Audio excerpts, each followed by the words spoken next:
food too. Like I'm not really a foodie, I guess, by the definition of I look forward to food. But like I did find that once I started going overseas, I always use the analogy of like my first time having coffee and fruit in South America and beer in Europe was like the Wizard of Oz going from black and white to color. Like Yeah. I mean, you've traveled. Hello, and welcome to the Randall Osche podcast, where we create a safe space for meaningful and thought-provoking conversations. We have long-form interviews with entrepreneurs, thought leaders, artists, and changemakers in order to deconstruct their journeys and to pass out valuable life lessons and life-changing perspectives for listeners like yourself, so that you can, as Randall says, learn their lessons without their scars. So whether you're tuning in on your daily commute or during a workout or cooking dinner, we are happy to have you join us. So take a seat, relax, grab a cup of tea, and join the conversation. Now, let's dive into this week's episode.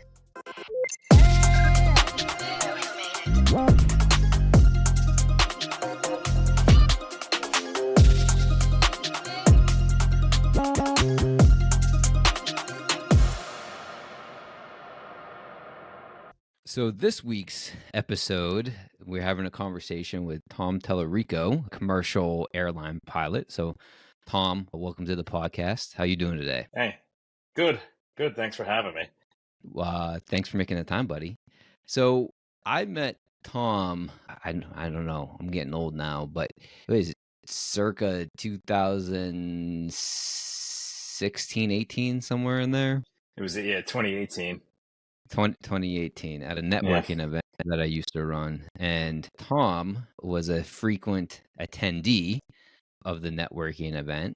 And if not one of the most popular in attendance because of his occupation and the stories that come with his occupation. My job's probably my most popular feature that people remember. That's probably the most remarkable thing about me. Yeah, I mean, in the theme of the podcast, for those listeners who are new, what I'm trying to accomplish is finding interesting people that do interesting things like Tom and sort of deconstructing their journey to how they got to where they're at and, some of the lessons that they learned along the way that helped them get there, right?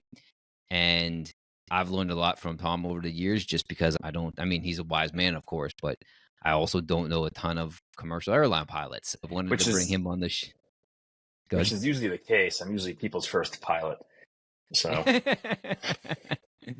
bet you that's not the first time you said that. So with that said, I guess we'll start with, before we get into it, this doesn't just have to be about your occupation. I really want it to be, talking about people, individuals' journey. So like today, it's your show, the overall theme would be how you got to where you're at in your journey and lessons learned along the way. And your journey doesn't have to be just relevant to commercial airline pilot, some of the life decisions you made, personal or professional, otherwise. Just, I'm hopeful that if there's listeners out there that are interested in what you do or what I do, that they stumble upon the podcast and might learn a thing or two that they would have otherwise not have. So with that said, we can take this conversation wherever you want to go, following some parameters, of course. But we'll get started with, when did you think you wanted to be a pilot and how did that come about? Well, probably since, as my parents usually talk about, since I was about 2. So my father was a research engineer for an aerospace company that doesn't really exist anymore called Grumman on Long Island, New York. And Grumman's claim to fame was they made the lunar module from the Apollo days. So they also made a lot of Navy fighter jets. Like the most popular one is probably the F-14 in pop culture. And they were the ones who built that. So, and then when I was young, my dad was helping design an experimental aircraft called the X-29. And it was a research platform for fly-by-wire flight controls and a couple of different aerodynamic designs for maneuverability testing. And when he was doing that for a little while, we lived out at Edwards Air Force Base in California, which was where the space shuttle used to land during the early days of the shuttle program. So, when I'm at that young, impressionable age, I just was always around airplanes and space stuff from my father. And that's what stuck in my brain. So there were like weird little periods of my adolescence when I wanted to like either be an NHL hockey player or something, or I was into history and wanted to be Indiana Jones. But like those were kind of unattainable things. And I sort of always stuck with the pilot thing. And then my high school actually had a flying class that I was able to take in my junior and senior year. Half of the day was spent in flying.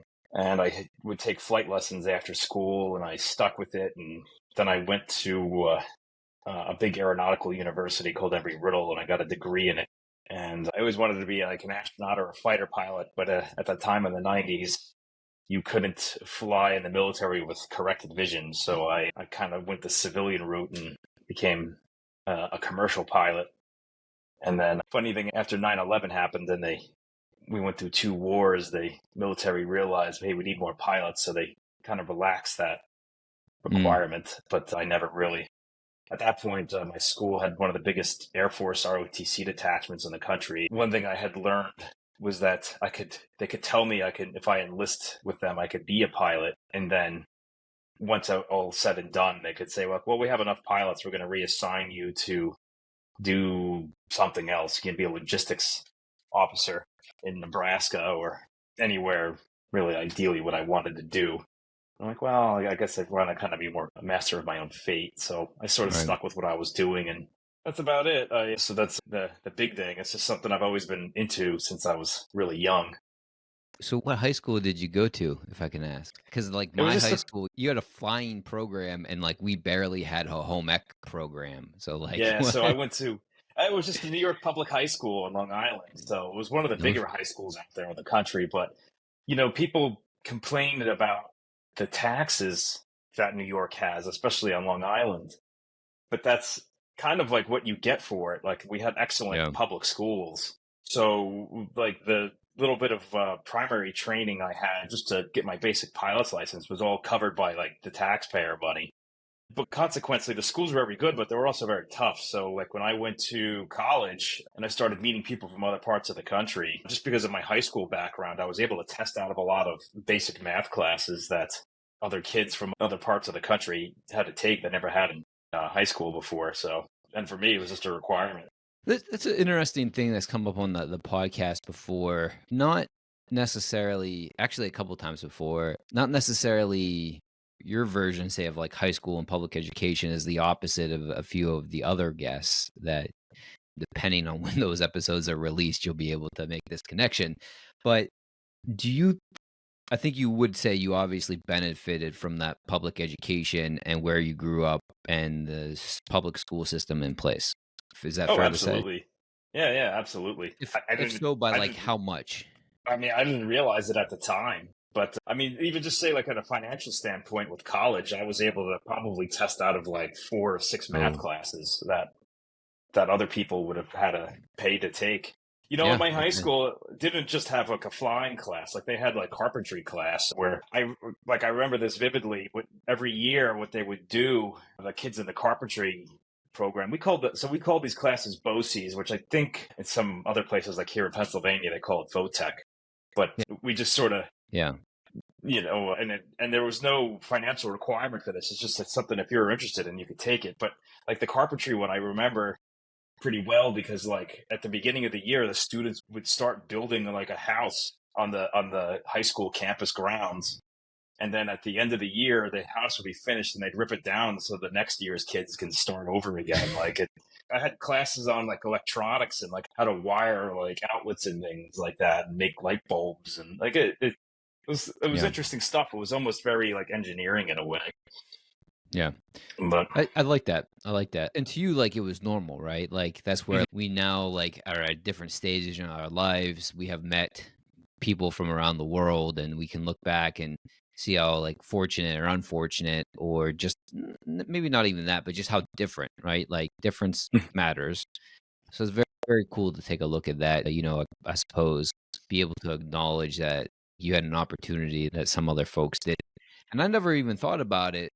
I wouldn't have thought about it, but even the cost wise, right? Like since you were well educated, it saved you money, right. going to college because you tested out of those classes, which saved you Hmm. some bucks. Good for Right. you.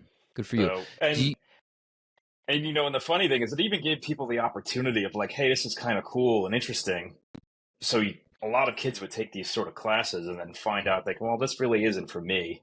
But at least you were able to, I don't know, get your feet wet in something like that, and then not have any real financial commitment in the sense that like flying lessons are expensive. yeah. So if you took the Yeah. time to pay for these lessons and find you're not into this, it was You, sort of no nobody harm, no wants, foul. yeah, nobody wants to pay to go to pilot school, right? And then have Mhm. the sunk fallacy cost of like, oh, I got to keep doing this because I already paid for it, even though I hate it, right? Right. So, like you said, you were as an adolescent, like professional hockey player. I wanted to be a professional football player. That's like kind of normal, right? But the pilot thing stayed with you. You've obviously had a successful career doing that so far. Is it what you expected?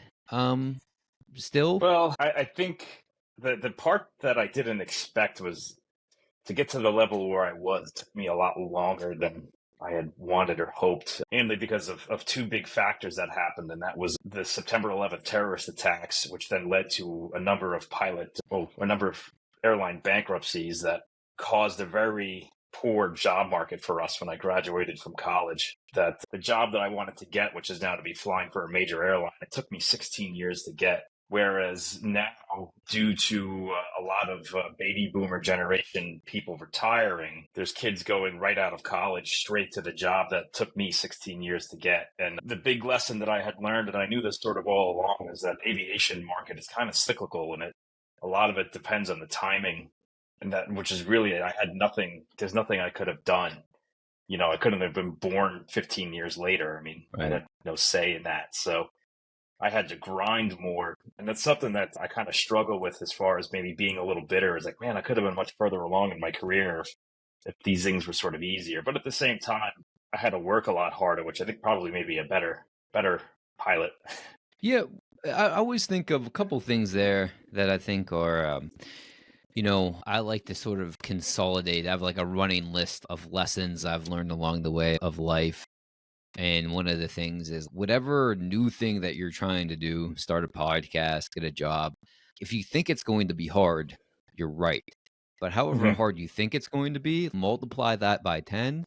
That's the level of hard it's going to be. Like there's things that I started and just having conversations like this, like things that you've done, they're like, it's harder than I had anticipated. And you didn't think it was going to be easy. You thought it was going to be hard. But it's just Yeah. whatever hard level you think, multiply that by at least 10, and then like you might be in the same ballpark. I think is something for people to understand because if you want to accomplish something or if you have an initiative or you want to pivot in your own life, things aren't going to be easy. It's going to be hard. And even when they start to get hard, it's going to get harder before it gets easier.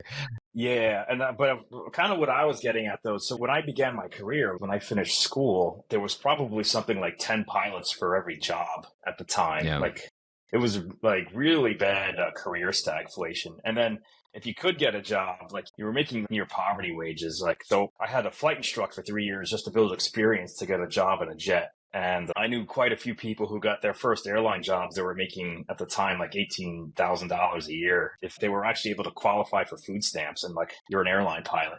So, Oh, and you geez. also at the time, Yeah. we spent probably over $100,000 just on the education and training that to this came with. So that was the thing that I was like that I didn't anticipate like happening, and it's only just now reversed itself. Whereas now it seems like there's 10 jobs for every pilot. So I think a lot Do of you that came from just the fact that the job market was so poor that people sort of stayed away. I could see that. In that 16-year period, what did I know you said you for 2 or 3 years you were a flight instructor. So what did you do for the other 13 years? Like how did you what did you fill your time with for that 16 years? And then I suppose an important part to touch on is it was better to have been flying in that time period than sitting on the couch applying for commercial pilot jobs. So do you think that that was an opportunity? Do you think that was beneficial? Where were you flying? Just tell us a little bit about that part of your Yeah. journey. So I eventually sort of stumbled my way into charter private jets. So I flew private jets for about 13 years. And the easiest way to describe it, it was all charter based. It was like on demand flying. So it's sort of like Uber with jets, where somebody would call a brokerage and say, hey, I need a jet to take me from, Boston to anywhere. So like Boston to Akron, Ohio. And I need it in 2 hours, so then I would be called and I'm on call to get to the airport right away. You're flying. You got to go to Boston, pick up these people, take them to Ohio. There's a snowstorm going on and we don't know when you're going to be coming back. So that was sort of life I had for 13 years, so pretty much all through my mid-20s to my late 30s. And I had I was on call with a 1-hour call 24 hours a day for a long time with basically 4 days off a month. I kind of related to like being like when you're a doctor, like your residency, that's when you don't have the best quality of life, but you're kind of grinding, trying to get experience to a better job. And that's sort of how the industry was designed at the time, to teach or to get people kind of built up in their career and get experience. It was sort of like, it was baptism by fire, because as I would get called out to work and like I'm say a brand new captain and I've got people relying on me. And, they're, like I said, like it's the middle of the night, you got to fly in the middle of a snowstorm and you might not be comfortable with it, but you need to figure out what to do. I was just going to say, I'd let you fly me through a snowstorm, Tom. Yeah, well, I'm probably better at it than the average human. I mean, just given that the average person doesn't know how to fly through said snowstorm. Yeah. So in that time, I know from our conversations prior that, you would fly internationally as well on those private jets. So during that time, did you go anywhere cool, seen any cool parts of the world, or any favorite stories about your destinations? Yeah, so honestly, I often get asked what's my favorite place I've ever been to, and it's sort of hard to answer. It's like saying, what's your favorite sunset? Like, every place is cool in their own way. Well, I've been pretty much through most of the continental U.S. I think I've been to like 46 states, all over North America, all through Canada, good parts of the Caribbean, a little bit of South America, and maybe like a third of Europe. I went to Poland more than anywhere in Europe, and I really grew to like Poland. And the cool thing about flying like the corporate jets is that you don't get to you get to go wherever you're told to go to, but you don't just go to tourist places. Like I'm not just going to England and France, right, or like London and France, or London and Paris. I would go to Rzeszów, Poland, or Ostrava in the Czech Republic, or Aberdeen, Scotland. You go to these weird off-the-wall kind of places. And probably my favorite story to tell is I went to Rzeszów, Poland more than anywhere. So the client I used to fly for was a steel company that they bought a steel plant in between Rzeszów and Krakow, Poland. So we started flying there a lot. And I was there probably like 6 times a year for a good 3 years. I was there often enough that I actually tried to learn Polish, and it's quite a daunting language to learn. And I eventually figured out that it wasn't really worth the energy, because there's something probably like 40 million Polish speakers on the planet, and most of them know English anyway. So to spend the energy to learn a new language, there's probably more useful ones to pick. But right. So I'm going over there, and at the time, I really dove into learning new cultures and trying new things and meeting different people. And I got into something which I don't even know if it exists anymore as a website, but it was called couchsurfing. And yeah, I think it does exist. Yeah, it's sort of like an Airbnb thing, but instead of like trying to rent a home, as a bed and breakfast, you're basically it caters to the cliche European backpacker. It's like you're basically just trying to find someone who will let you sleep on their couch for the night, and then you carry on your way. And I don't think there's any like monetary business sense to it. It was sort of a crowdsourced kind of grassroots thing. Anyway, so I get into this website and I just describe myself as, hey, I'm a pilot from America. I don't need anywhere to stay. I just want to meet locals to have a beer with and like learn about your culture kind of thing. So I post that in the forum for this town in Poland, and little did I know that the town actually has a big university that caters to training. When I posted that out there, this like college age kid replied back to me in his thick, and I always read it in his thick Polish accent. And he goes, Tom, you pilots from America, I'm studying to be pilot. I would like to learn more about your career. I take you out for beer. And I'm like, all right, whatever. So I fly over to Poland. I'm there for a couple of days, and we wind up meeting up. The day before we were supposed to meet, he messages me and he goes, hey, Tom, do you mind if some of my my colleagues from college come to meet with you. And I'm like, whatever. Like, so it winds up being that like 6 of these guys all kind of come, and I'm like the star attraction here, which I didn't really know what to do with. So we needed this is like the early days too of microbreweries being a thing. So we needed some kind of brewery in Poland, and which I think is wild. Like I never would have thought in my life that here I am in Poland meeting with college kids having beer. We have a good time talking. I remain in touch with this person. His name is Igor. And as I flew back later on, as time went on, I would say, hey, Igor, I'm coming back into town. You want to go get a beer? I'll be there in like 36 hours. And he's like, yeah, sure, Tom, I'll pick you up. So I'll fly over there, go to sleep, wake up, kind of relax, and he'll pick me up. And we would go to that same brewery. And I'm trying to learn Polish, and I'm like stumbling my way through ordering a beer in Polish. And the waitress is laughing at me, who's also wearing like a dirndl, if you think of like the St. Pauli's girl or Oktoberfest kind of thing. And then my buddy's laughing at me. And then he finally goes, Tom, and I'm like jet lagged. I'm exhausted. And he goes, Tom, I cannot believe that you called me 2 days ago from America and said, hey, I'm going to be in Poland tomorrow. Let's go get beer.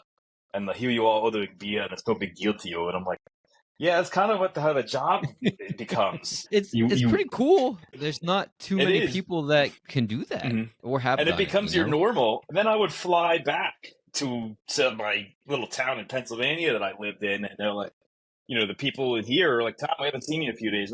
How's it going? I'm like, all right, I just got back from Poland. And then they're like, they would then say to me, like, Tom, you say that like you just came back from like Ohio. Like, I'm like, yeah, I don't know. It kind of becomes my normal. So yeah, very cool. What is training to be a pilot the same everywhere? What did Igor, right? Igor was his name. Like, yeah. What was the training for him in Poland to become a pilot? So Europe, the rest of the world does this a little bit differently than America, in that for them, once he graduated from college, he had his basic licenses. Then he got an airline to hire him, where he became an apprentice almost. It was the best way to describe it. So he was like an apprentice pilot for the airline, and they would develop him. Whereas in the United States, with a lot of things, it's more business oriented versus sort of people oriented. So in my case, I had to go on my own and kind of build this experience. And then the airline would then be like, okay, you've already got your experience. That's the biggest difference. So whereas he was able to get on with an airline almost right out of college, it took me a good solid 3 years of working to find someone who would hire me to then fly, bigger aircraft. And a lot of it was like I had to go out and rent an airplane with whatever disposable money I had and just sort of build my own experience. It's sort of the cliche of we want you to be experienced, but we're only going to hire you with your experience. But in order to get the experience, you need to get a job. So yeah, chicken or the egg.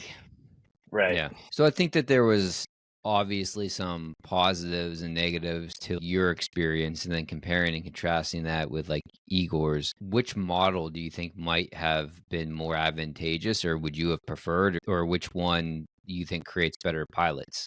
It's hard to say. I guess in my perspective, it was like if when I was at that level, I would have preferred what Igor went through. But now I imagine it's quite stressful for the captain who has to train this brand new person. So as a captain of a jet, I'd rather it be the way the United States is, that where you get your experience, things like that. But yeah, I would say that what we do in America, in the U.S., gives you a more well-rounded career. It makes you better at decision-making and like critical thinking, because you kind of get forced into situations that like, how am I going to get out of this sort of scenario? How do I make this work? That proverbial, again, I'm flying in a snowstorm in the middle of the night thing. Yeah.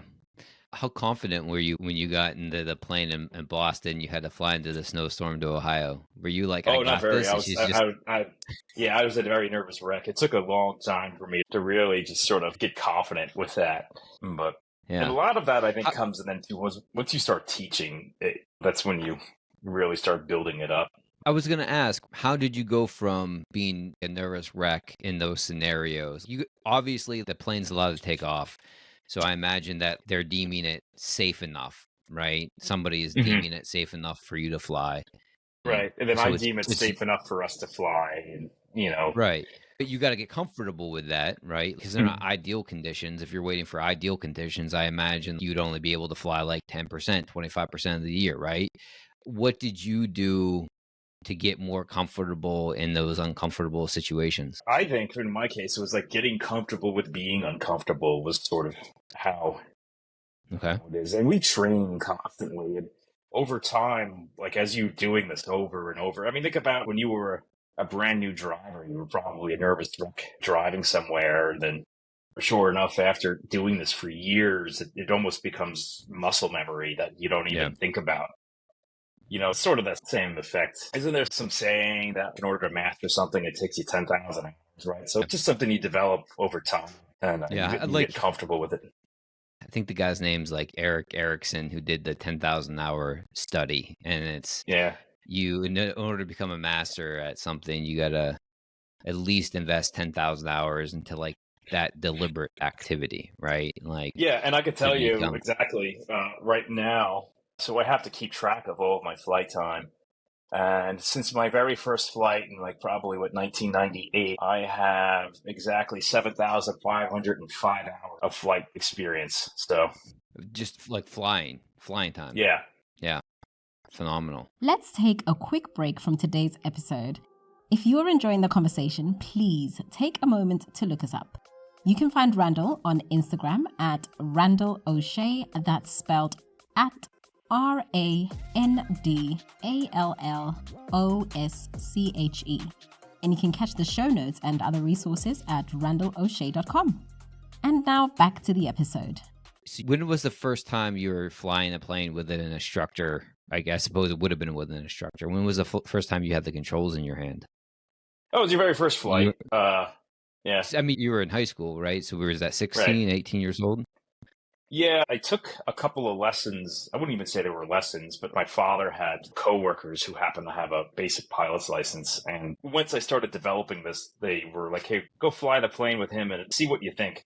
And sure enough, I immediately got airsick. So that was another fun fact about me. I actually had to get over getting airsick because when you're doing all maneuvers in a light aircraft, it's sort of like flying in a golf cart on a bumpy road. Yeah. But when I started taking actual flying lessons, I was probably 16 or 17.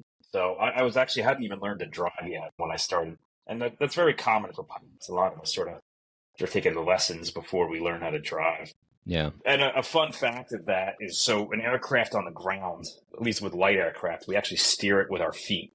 So you hit the left, there's rudder pedals, right? And you hit the left pedal, so it's going to probably be mirror imaged on the screen. But if I go like that to go left and I go like that to go right. So when I first started taking driving lessons, I hop in the car and I just from the muscle memory, I threw my left foot on the brake and my right foot on the gas. And the driver, I didn't hit anything yet. It's just that the driving instructor looks at me and he's like, "What are you doing?" And I'm like, and he's like, "Did you drive a stick or something before?" And I was just like, I didn't want to get into this. So I was like, yeah, something like that. And then I quickly changed my foot position. But it just, when I just jumped in the car, my feet instinctively just went to the pedals like that. And I love it. What would you say, since we're sort of focused on your career here, I'll ask the question two ways. What's the most pivotal moment in your professional piloting career, right? From private to commercial, what would you say, put you in the direction where like you were happiest or had the most work satisfaction or had the best colleagues? Like, what was the most pivotal moment you could identify in your career thus far? There's probably two. So when I first started flying, when I first got hired to fly jets, it was probably the one. And that was when I got trained on how to fly a jet in the simulator, and then I got my airline transport pilot license. And those guys that I worked with basically trained me to fly a jet and then how to kind of be a captain. And then the other big pivotal moment and the greatest group of people I work with now is at the airline. And coincidentally, those people from that first job that helped to train me on to fly a jet are now at the airline with me. So I get to see them again. But it's probably at the airline is the biggest, probably the most professional environment. And it's the greatest group of people. You meet all kinds of people. So I'm like, we at an airline, you say we're all a number. Like we all have like a seniority number. And that's how I'm identified at the airline because I'm one of 5,000 plus pilots. So every week I'm flying with somebody new. You meet so many new people between the flight attendants and gate agents and pilots, and as you get to know them, like they're all from different parts of the country and have different backgrounds, and you really get to grow, I think, as a human based on like all of these people I meet. So Very cool. I had a follow-up question, but I think you said you had two things. So do you want to say the other thing, or you want me to ask the question? I'll ask the question. I should have asked this earlier, but I'm just assuming that you're a pilot and I know what a pilot does. But I interviewed an executive chef before, and I've cooked in restaurants, but like I don't necessarily know what an executive chef does. So I asked him to kind of go through like his week and what that looks like. I'm just thinking you sit in a plane and fly, but I'm sure there's a lot more that goes into it than that. I'm just now starting to realize. So my question would be, one, what does say a week in the life of a commercial airline pilot look like? And then the other thing I just thought of that I think you made reference to it a few different times, that I'm starting to understand that there's a difference between being a pilot and being a captain. So if you could just sort of talk about what a week as a commercial airline pilot looks like, and then maybe just distinguish for us, what do you mean by captain as opposed to like maybe we just all think of a pilot? How does that work? So we'll start with what my week looks like. So the first thing, and I get a lot of grief from this from my girlfriend, is that we don't have a normal 9 to 5 kind of life. At the airline, for instance, usually I have anywhere between 15 to 20 days off a month. So you kind of work half the month and you get the other half off. But you don't have to be that way. So you could pick up overtime. You can work more if you want to. We get paid by the hour. I think like an airline pilot is the highest paid hourly employee on the planet. But we only get paid during one specific time period, and that is from when the main cabin door shuts at the gate before we push back off the terminal to when we park and open the door again. So that's the only time we get paid. So as a result, our hourly pay is really high, but I don't technically work a lot of hours. So usually I'm working somewhere between 80 and 100 hours a month, but that's sort of on the book kind of work or being paid. There's a lot of times where I'm doing other things that I have to maintain just to keep my qualifications and currency. And like, if we get delayed and say we're sitting at the gate delayed with the door open, the main cabin door, I'm not getting paid. How my week sort of looks sort of depends on what airplane you fly and what kind of routes you do. So like right now, I do a lot of regional flying along the East Coast. So it's a lot of short flights, but my day consists of a lot of legs. Whereas if I flew one big long flight, that would be my whole day. Then you would lay over somewhere, then you do that big long flight back. Like let's say if I did mostly transcons, I would fly all day from like New York to California, which would take the better part of almost 10 hours between pre-flighting and prepping the plane and getting weather briefs and briefing the flight crew. Then you would spend a day there and then kind of fly back. So in my case, because I'm doing regional flying for the airline, it's a lot of, I do anywhere between 2 to 4 flights a day for 6 days in a row, then I'll have a week off. So at the end of about a week, I probably did 27 flights, give or take. How do you feel after like a week of working like that? Is it completely overstimulated? Overstimulated. Like overstimulated and exhausted, you know? If you think about how the average person sort of feels after doing one flight in the chaos of an airport, imagine doing it to that extent, right? So by the time I'm done, I just sort of want to sit somewhere and be in silence for a little while. But yeah, I feel you. I mean, I don't fly planes for a career, but after a work week, that's about where I'm at. So I can only imagine flying in airports. So getting back to like the hours thing, you said it that like technically you don't start getting paid, but that doesn't really mean where the work begins. I mean, if you think as a passenger getting to the airport, like that's an ordeal, and then you got to go through security as well. And then you got to get to the gate, and I'm sure you got to do pre-flight stuff. I mean, that's already hours of your day, right? Right. Not to mention there's a lot of continuing education I got to do at home. There's a lot of studies, a lot of like looking at the weather. And I mean, I'm expected to just sort of know the manuals of this plane inside and out. And these manuals are, you know, like this thick. So you're constantly kind of looking things up. And when you go through training, they basically, they don't teach you everything. They just sort of teach you enough to get by and how to navigate all of this information. And then you're kind of on your own to master it. Yeah. If it's a lot of practice. Like if you think of like someone like learning a piano, right? Like how much time are you spent with an instructor versus how much time are you just on your own practicing? Right. Professional Like that, I athletes don't too, really get paid for, right? but I'm expected to know.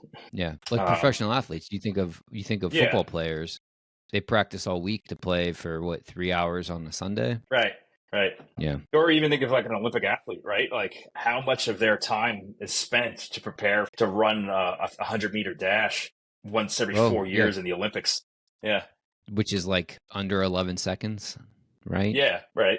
So getting back to your other So question, so yeah, the captain. like once you become a captain versus a pilot, so as a pilot, you're just sort of expected to master flying said airplane, but a captain is more of a managerial position at this point where you're solely in charge of the airplane and you have to manage people. You're in charge of the flight attendants and you're in charge of the successful completion of the flight. You're the sole responsibility of everything. You're at that point, you're no longer just like in the car sort of steering, you're managerial almost. You're managing all the different personalities of people. If you have like a medical problem, you got to kind of know what to do with that. You're ultimately the decision maker of the flight. Whereas like right now, I'm a first officer again. So I'm sort of the second in command of the flight, like an assistant manager. I can hold captain with my seniority, but I kind of don't want to because I just don't want to deal with that again. I sort of wanted to kind of decompress. So as a first officer, I was more of just, I'm like, I just got to worry about flying the airplane and not dealing with personality conflicts of all the different flight attendants versus the passengers' complaints and something a gate agent is trying to make me do. Yeah. So the captain would be like a leadership role, and you probably, I'm guessing that you don't necessarily do like the annual reviews of the flight attendants, but you are the person responsible for the flight and everything, all the decisions that have to be made, right? Yeah, Um, and so ultimately, like, let's say if we had an irate customer or an irate passenger, something that's causing a disruption, and then the flight attendant doesn't really has had enough with it. They want the person kicked off. They then come to the captain, and the captain has to decide: is this really worth kicking a person off, or is this just like a flight attendant having a bad day and wants just ill tempered and wants to take this out on somebody, or and then ultimately has to make yeah. that decision and then answer for it. So. Tom, I hope you have a good answer for me on my next question because I want to get some clickbait out of this. Hopefully, has that ever happened? Have you ever had to kick somebody off a plane? If you can talk about it. Mm-hmm. I've Is it had it happen, but again, I wasn't in charge, so I wasn't really involved. I was usually when something like that happens. So as the first officer role, and when the captain has to start dealing with that, it's my job to just keep the airplane doing what it's got to do. So I just worry about flying, and he or she is now dealing with that. And I'm like, hey, I'll worry about this. You go handle that. A lot of times too, I mean, they'll get removed before I even, if we even knew what was going on. So it's usually that somebody's drunk and has had too Yeah. much to drink in the airport terminal waiting. And Yeah. you're not allowed to be drunk on a passenger flight. Yeah. So maybe in the future you're gonna have to, right? Mm-hmm. You had mentioned again. I'm not necessarily. I'm concerned with everything, right? So like when I think of my life or Tom's, I suppose it's not very siloed. I think of what I do for a profession is part of me, but there's a lot of other parts to me as well. And Tom was talking about his work schedule and then his relationship with his girlfriend. I would be curious to know if you're comfortable talking about it. Like, since it is sort of an untraditional work schedule, work week, how do you two make the most of that and make it work for both of you? Like, what sort of accommodations or compromises or conversations might you have had to figure it out? Well, usually probably the biggest key is just communication and trust. You're not home a lot. And when I was dating, I put it up front there. I'm like, look, this is kind of what my life entails. Like, just, are you okay with that? Yeah. Yeah. One of the big questions that always comes up is, with people was always like pilots have girls in every port kind of thing, that cliche, which is really not. So when my girlfriend first met me, she thought like all pilots were glamorous and this big glamorous lifestyle, like staying in hotels. And it's like I'm Leonardo DiCaprio with six flight attendants like on my arm. So when she started flying with me and then realized when, we would travel together and I point at all the pilots, I'm like, see, look, like most of them are kind of fat slobs, like who barely can tuck their shirt in. It's not what you think. And then the hotels, we're not like in luxury hotels, in places. So, and a lot of times, like my layovers are like sometimes you can get good ones and all, but most of the time it's like I'm spending like 15 hours in somewhere like Syracuse in the winter when it's 4 degrees and snowing. And what also helped a lot too is just being able to video chat and talk and text whenever. And I imagine that kind of lifestyle is much harder for people like, say, before the internet and global communication is now. I think it certainly has made it easier. I think, communication is key. I think with a lot of things in life that I think a lot of people, professional or personally or otherwise, think that have this expectation that because I have this thought that somebody else has that same thought as well. But like that's not how the world works, right? Your perception is your reality. My perception is my reality. And we have to know that the other person might not be thinking that. So, right. And then the other thing too, if you have the right like mindset for this, the work lifestyle required for this is actually kind of beneficial to a relationship because it allows you to have time apart and kind of take a break from one another in a way. You're not always around. So I think that's valuable. Like, I don't know if I'm not a relationship or dating expert by any means, but I think that having time apart is healthy. And I've like other people or I see other relationship, and I guess everybody's different too. Like perception is your reality is that might work for other people. I don't think that works for me to be with my girlfriend, with my partner, like 24/7, right? At the end of a long week, in order for me to sort of decompress and recharge my batteries, just give me some, a quiet place and a book and some sunshine, and I'm a happy person. But I think that, and I guess maybe the other thing too, not to ramble, is knowing what works best for you and knowing what works best for her and being able to communicate that, right? Right. I want to go back to flying internationally again, so I'm kind of working towards that. My fleet, they're retiring my aircraft, so I get to kind of pick what I want to do next. And I already put my requests in, and I'm waiting to get that result back. So then I have to, if I get what I want, I've got to requalify on a new airplane, which means I have to spend like 6 weeks in a simulator and do a bunch of other things. So that's sort of in the short term. I don't know about long term. I suppose I would like to ultimately, I guess, become an airline captain again. And then that's the other thing I'm sort of now like trying to figure out what to do with myself is that I spent my entire like young adulthood life trying to achieve this job. So I'm sort of like, well, now what do I do? And like after I've done it, like, You're there. Yeah. So good for you. Good luck on the international. What's the number one thing when you get to travel, fly international again? What's the number one thing that you're looking forward to again? Oh, the cultures of different cities. I love museums. I'm a big museum nerd. So getting to learn the history of all these different places again. I love that. Food too. Like I'm not really a foodie, I guess, by the definition of I look forward to food. But like once I started going overseas, I always use the analogy of like my first time having coffee and fruit in South America and beer in Europe was like a Wizard of Oz going from black and white to color. Like I never, I mean, you've traveled, so you know what I'm getting at, like how different food tastes. And then coming back to America was just not like everything just didn't taste right. I don't want to lead you here, but I was going to ask, you said different, but do you mean better or do you mean different? Things taste better? Yeah, vibrant, bright, I guess. I had a strawberry in Madrid once, and I was like, this is the best strawberry I've ever had in my life.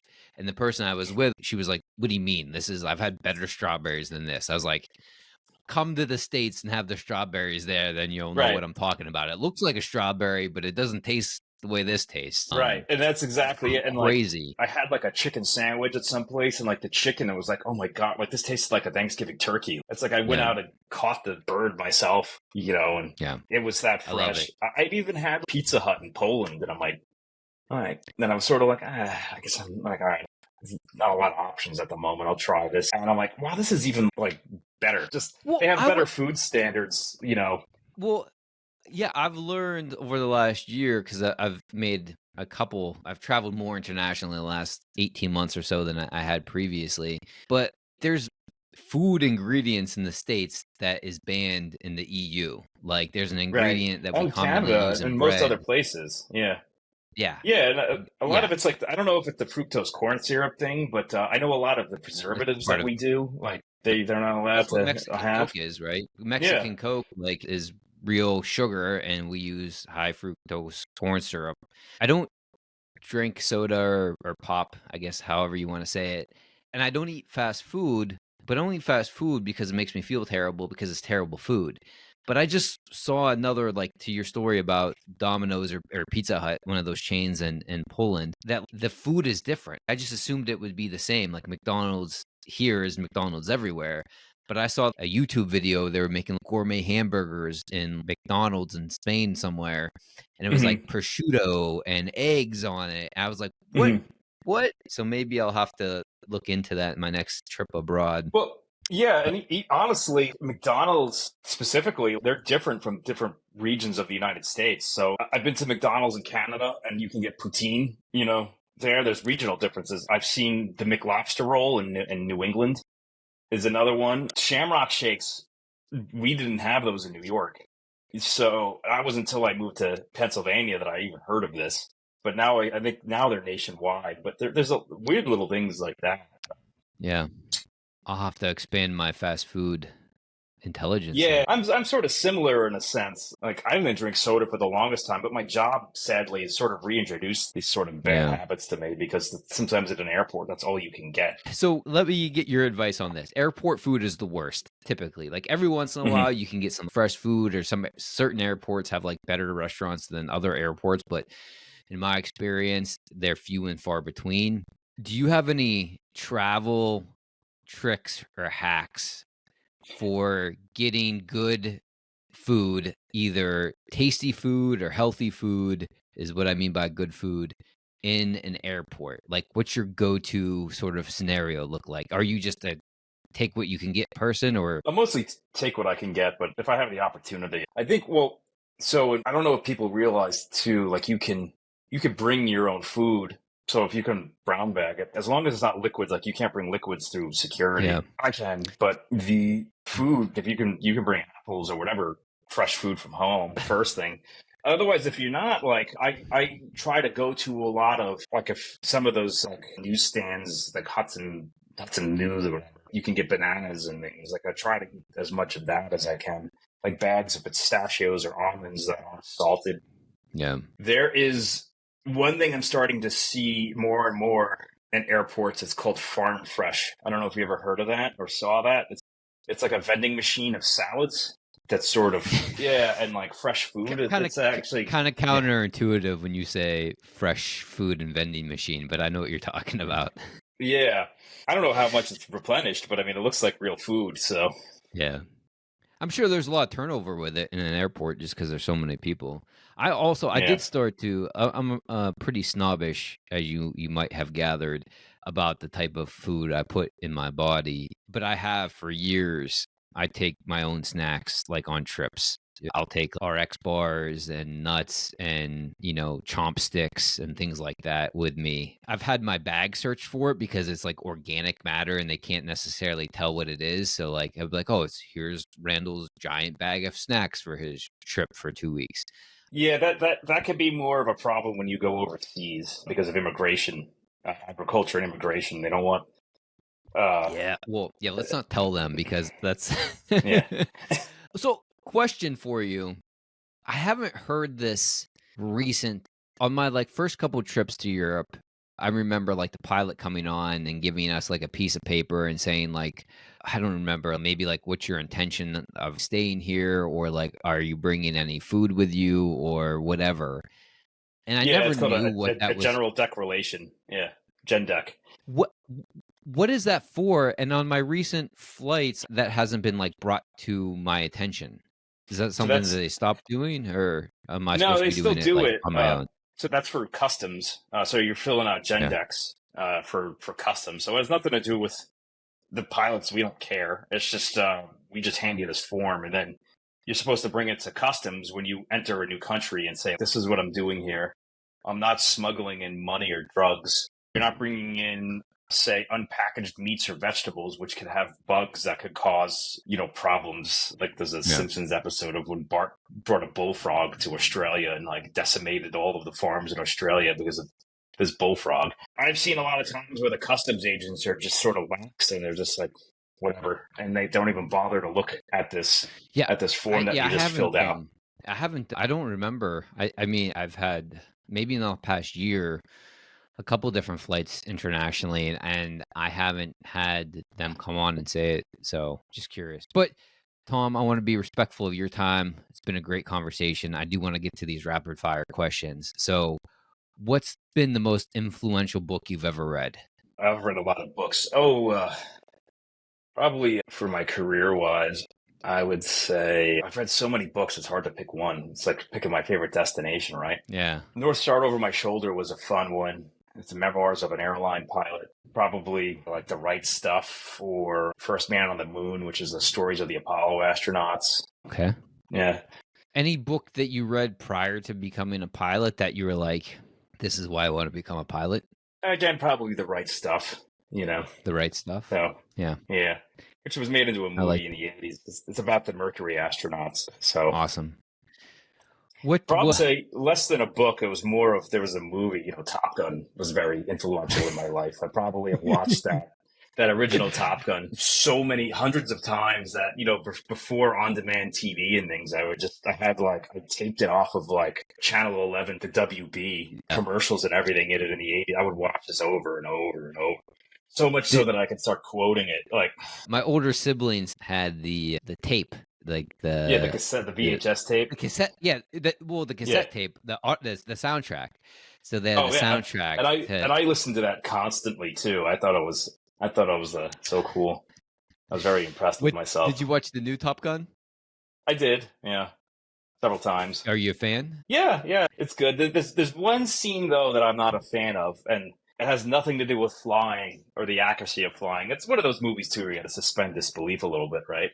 And the sequel was very much an homage to the original. And the one scene that makes no sense to me is when they are playing like touch football on the beach, and it's because they're doing this in jeans. Like nobody wants to be running around in wet, like saltwater jeans with sand. Like, why were they in jeans? Yeah. Sweaty, wet jeans. Like, who, with like sand in them? Like, who no one wants, like, why did they have to be in jeans in this scene? Like, that makes no sense. Yeah, that's funny. Did you say homage? I'm trying to think of the volleyball scene from the original one. Was he playing in jeans? He played in jeans. Yeah. Yeah. Like, I think it was trying to get back to that again, like that. But what do you think? It's better or worse than the original? Oh, just different. I think it's not as, it's just different. It's probably a little bit more grown up and adult. The original one, like if you rewatch it now, it's almost like childish in a sense. It's cheesy, as I guess what I'm getting at. Whereas this isn't quite as cheesy. The second one. I think that's with most, like a lot of things. Like cinema has the quality of acting and everything like that. But I think the original is better in some respects. Of just there's no CGI. It was all like done, and the current one is a lot of actual footage of jets and everything. But I would say different too. I'm not a pilot, but like in my opinion, both good movies, but different between the first one and the second one. What's been your favorite investment that you've ever made, big or small? I guess in a whimsical way, I have a fancy pilot watch. Oh, okay. Yeah. It's a Rolex GMT Master, which is, I think you've known about these before. There was a weird, crazy, fun goal of mine. A life goal of mine is to get a crazy pilot watch, which are completely irrelevant in these days and age. I mean, and given the fact most people don't really use watches anymore, but it goes back to a time when we had to navigate with paper charts and sextants in an airplane, and we needed to have accurate clocks to do navigation work with. So this watch was developed by Rolex. It was a joint venture with Pan Am. It was one of the first watches that could tell time in 2 time zones at once. It was at the beginnings of the jet age. So it has 2-hour hands on it, which is sort of fun. Yeah, it's and you have to be like mindful of it. But rapid fire questions. I promise we're gonna get through this. We'll get to this last two. What's your favorite failure you've ever had? I don't know how to answer that really. I guess I can tell you. I can tell you mine. Okay. So my favorite failure, I had invested a significant amount of time, energy, and effort at a point in time in my career to get a job that I thought I really wanted. And then upon getting that job was a promotion of sorts, and it paid me significantly more money. But once I got the job, I realized it wasn't what I had thought it would be. And then I ended up having to leave that position. And at the time, I was thinking, well, like, this kind of sucks. But forward looking a little bit, and some time had gone by, that moment of time of getting that job, realizing it sucks, leaving that job, and then what had transpired afterwards has probably been the best part of my career thus far over the last like 18 months or so. So it's safe to say you've learned something, right? So I guess I could probably say, I know when I interview for airline jobs, and I had to get coached on how to interview for these sorts of types of interviews. They don't involve technical, like, how do you fly an airplane things. So a lot of it's sort of based on your personality. And one of it is I have to bring in all of my flight records. And like over the course of 20 plus years of my career, I've had so many flight tests. And there's been times where I didn't do something right and I failed the test and I had to retake it, which is, you come to learn it's not a big deal. And one of the advantages of it is you actually talk about them in your interviews. So you spin this, and you don't have to spin it because it actually is. It's like you learn, I'm like, hey, this is what I did. I screwed up. I learned this about myself. This was a learning experience. I know not to do that again. So, I could probably say that. It's like when I was doing my commercial flight test, I got myself so anxious and nervous with nervous energy that I couldn't land in the airplane properly, like in crosswinds. I wasn't confident. And, then you retake it. It's like if you fail your driving test, you retake what you got wrong. And it gave you the opportunity, like, hey, I need to focus on something. And you kind of learn, like, failure is not such a bad thing. It's really just a part of, like, the learning process. Yeah. I would say that, I guess. Yeah. I think I've trained myself over the years, and it sounds like you have too, that if things don't go our way or the way that we expected, or if there is a failure, it's an opportunity to learn and grow from it. And I think if you approach it with that mindset, you're doing yourself a favor and probably removing like a significant portion of stress and anxiety from your day if you start looking at challenges or failures as opportunities. But last question, Tom, looking back on your journey where you're at now, life and career, what's the one piece of advice you wish you could have given to your younger self? Oh, I would say perhaps study harder, Oh, yeah. Yeah. Hit the books a bit harder in school and stop worrying about like the sort of like inconsequential things in life. And yeah, I think that makes a lot of sense. Yeah. Tom, I've learned a lot, as always, from our conversations today. I hope the listeners out there were able to extract a few pieces of, advice from you and apply them to their lives and to their journey. Again, great appreciation. Thank you for making the time to chat with us today. Any final thoughts for me or for the listeners? Just keep learning. I love it. We're all learning and growing together. And that's it for today's conversation here on the Randall Osche podcast. Thank you so much for joining us, and we hope that you've enjoyed listening as much as we've enjoyed recording it. Many, many thanks to our guests today for sharing their knowledge, their experience, and their life lessons. If you found today's conversation insightful, interesting, inspiring, please join our growing community by subscribing to the Randall Osche podcast on your favorite podcast platform and never ever miss another episode. We'd love to hear your feedback, so keep the community alive by sharing your takeaways from today's episode and use the hashtag Randall Osche podcast. Your feedback and interaction fuels our continued efforts to build a safe space for meaningful, long-form conversations. So thank you so much for the support. Until next time, stay curious, stay inspired, and keep the conversation going.